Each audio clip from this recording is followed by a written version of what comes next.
Rachel. Appreciate you, Eamon. Thank you very much for taking this. We are lucky to have you in the chair tonight when this news broke, my friend. This is MSNBC's ongoing special breaking news coverage.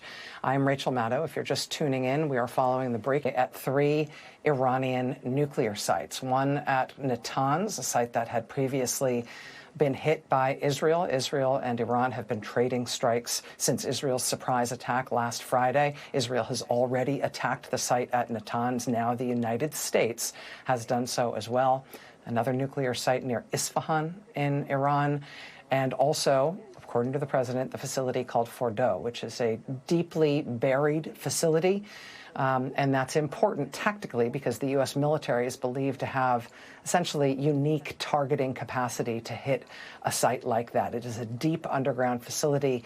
The United States has essentially developed weapons specifically to target facilities like that one. And so these B-2 bombers that have reportedly carried out these strikes tonight in Iran are aircraft with capacity that no other military in the world really has. Now, common wisdom about this president, about the political movement that he leads, is that he is supposedly isolationist, that he is supposedly anti-war. That has never been exactly right. That's always been kind of a lazy common wisdom.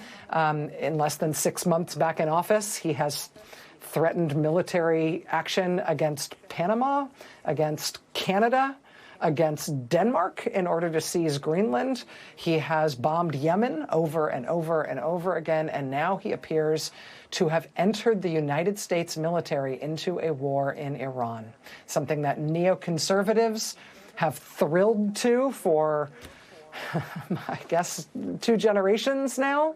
A lot of commentary around the Trump phenomenon and Trump's politics would suggest that he has risen in opposition to the neoconservatives who have advocated for this type of war since essentially the Iranian Revolution in 1979. But since 1979, the U.S. military has not engaged directly with Iran.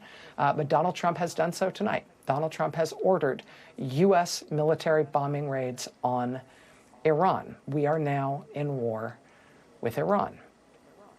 President Trump announced the strikes on his niche social media platform, which is called Truth Social. He said in that post, quote, "We have completed our very successful attack on the 3 nuclear sites in Iran, including Fordow, Natanz, and Esfahan. All planes are now outside Iran airspace. A full payload of," inexplicable all capital letters, "bombs." It's not an acronym. He's just spelling it in all capital letters. "A full payload of bombs was dropped on the primary site, Fordow. All planes are safely on their way home.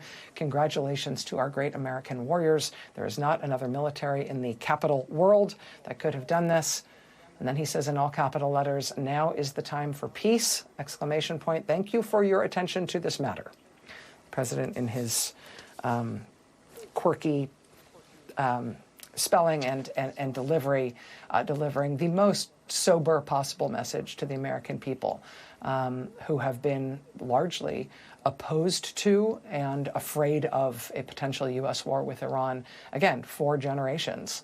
Donald Trump has now started it. We are expecting President Trump to address the nation just about an hour from now, talking about this decision. Well, of course, we'll bring you that live when it happens. Joining us now from Washington, D.C. is NBC News White House correspondent Monica Alba. Monica, thanks very much for being with us. I know this is crunch time. What can you tell us about this decision tonight and what we know about the potential scope of this military engagement?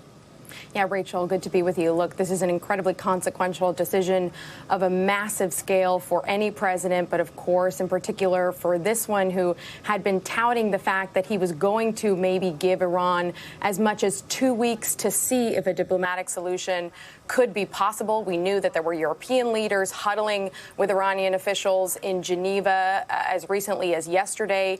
And he was even arguing from the tarmac when he was traveling yesterday and on Air Force One that perhaps that was a possibility. But he had been also very clear that it was likely that if he didn't get the terms of a deal that he was potentially pursuing here, that the U.S. military could get more involved. Now, he's going to lay out, I'm told, his rationale to the American people for this when he does speak at 10 p.m. And he is going to, of course, talk about what this means in this moment. I'm told by a senior White House official that as of right now, he and the country does not and should not expect additional strikes. Again, at this moment, this